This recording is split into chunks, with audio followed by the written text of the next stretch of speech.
he's starting to understand. Now I'm going to be in close and personal with other dogs this week. Sit.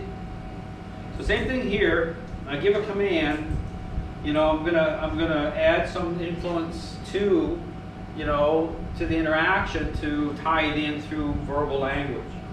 And so even though I want his legs to move, but it's all how it all kind of joins together that way.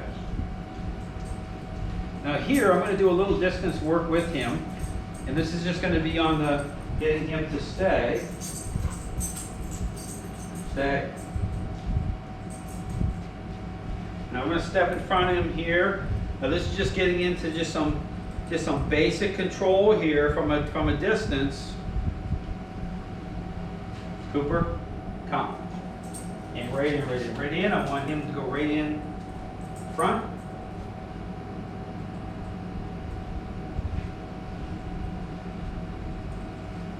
Same thing here. Getting him to stabilize. Cooper, come. In. Again, same thing. I want him right in front for this.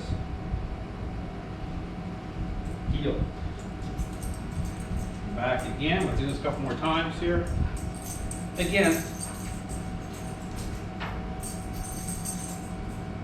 definitely the line is a little wishy-washy for him. Like when I'm moving ahead, I can feel that little bit of a pull forward.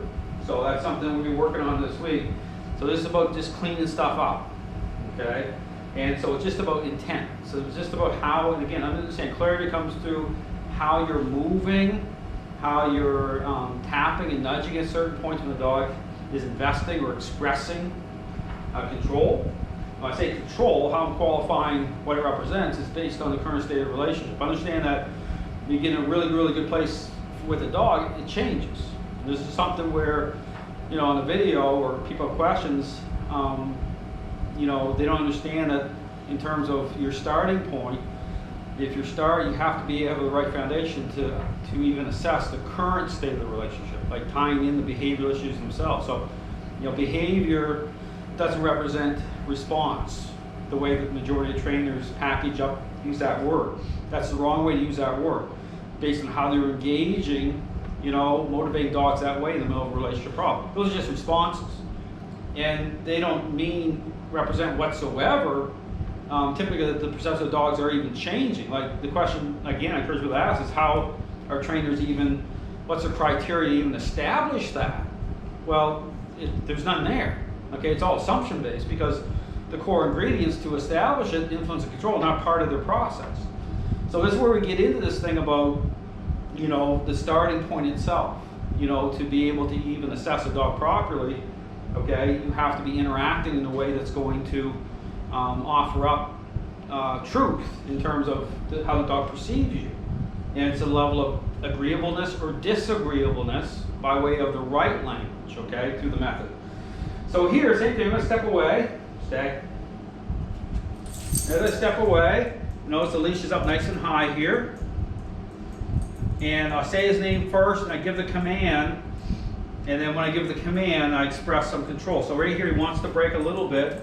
And I'm just tapping. When that happens, notice the leash is up nice and high. I can nudge in that moment to secure him back into place. Cooper, come. I want him front on.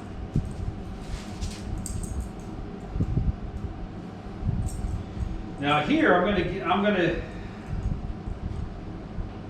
give him another different command here in a second. Cooper, heel. I'm going to give him the heel command. I'm going to bring him right around my side here, into the right side. Perfect. And then I can step off. I'll line this up again. Again, it's tapping, tapping. So again, it's important that this type of exercise is to keep it clean, okay? Pausing, between his name and the command. Don't let it wash out. When I'm pulling on the leash, okay, he understands intent, okay, but influence and control need to be part of the process, okay? There's a time and place where I'm not going to be doing that, but then his processes are changing the right way, and then it's all verbal commands. Okay, so understand that when you see me doing certain things, I'm going through a sequence. Okay, it's temporary what I'm doing to create a certain result. That's the thing to understand. A lot of trainers that look at my stuff, they don't consider there's actually an in-depth process. But if you watch the service dog training, I put it out there, 3-4 months of training, you'll see how it all joins together. Stay. So even here, for example, if I step away, I can look at Cooper and say, he's under a little bit of stress here, based again on the current state of the relationship. He's stable somewhat, but you can see that depressive look a little bit because he's holding a level of control in the relationship. That's why he's here. He tries to move, I just tap a little bit. I don't want him to lay down. So if he wants to go into a down position, that's not going to happen.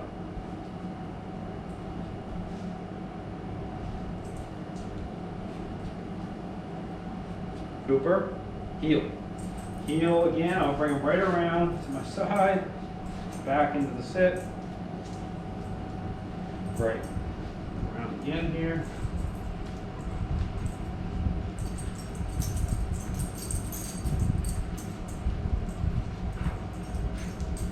So all to say, Cooper's doing really good considering this is just day 2.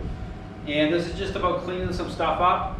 And then again, after the week, working, kind of revisiting directly with his owner. And they already know the issues here. And it's just a kind of a more of a revisiting, providing clarity. That's the way you want to see it.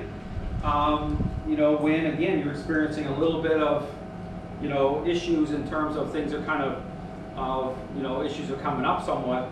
But I understand when you take a dog to a certain level the right way, this type of process is not a big issue. Okay, just a matter of kind of revisiting some core themes. Influence and control being part of it, making sure that the owners are adopting the kind of like reminding them, because typically what's happening, somebody in the relationship is getting a little bit too emotional, a little bit too loosey-goosey with structure. That's what's happening. Okay, so when you tidy that up, revisit some stuff, you're right back to where you started. Thanks for watching.